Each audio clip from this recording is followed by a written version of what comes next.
সেরকমই নকল ব্যাপারটা তো নকল, তোমাকে দেখতে হবে, বুঝতে হবে। বাস্তুর ক্ষেত্রেও সেরকম ভাবে তোমাকে বুঝতে হবে যে তোমার এই জিনিসটা কতটা কার্যকর হচ্ছে।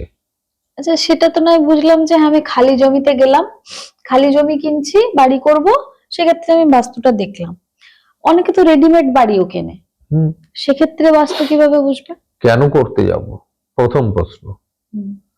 এই কেন করতে যাব, তাহলে উনি বাড়ি বিক্রি করছেন তাই আমি কিনবো, কেন বিক্রি করছে? আর্থিক সমস্যা থাকতে পারে কারো। হ্যাঁ, উত্তর দিয়ে দিলে। আচ্ছা, সমস্যা, ঠিক পেয়ে গেলে তো উত্তরটা। কিনবে কি এবার তুমি আর বাস্তুটা? তাহলে তোমার কাছে উত্তর ছিল, তুমি সেটা কখনো নাড়িয়ে দেখোনি। না, অনেকে এরকম থাকে যে ছেলে মেয়ে বাইরে চলে, একটাই সন্তান বাইরে চলে গেছে, তারা শিফট করে যাচ্ছে,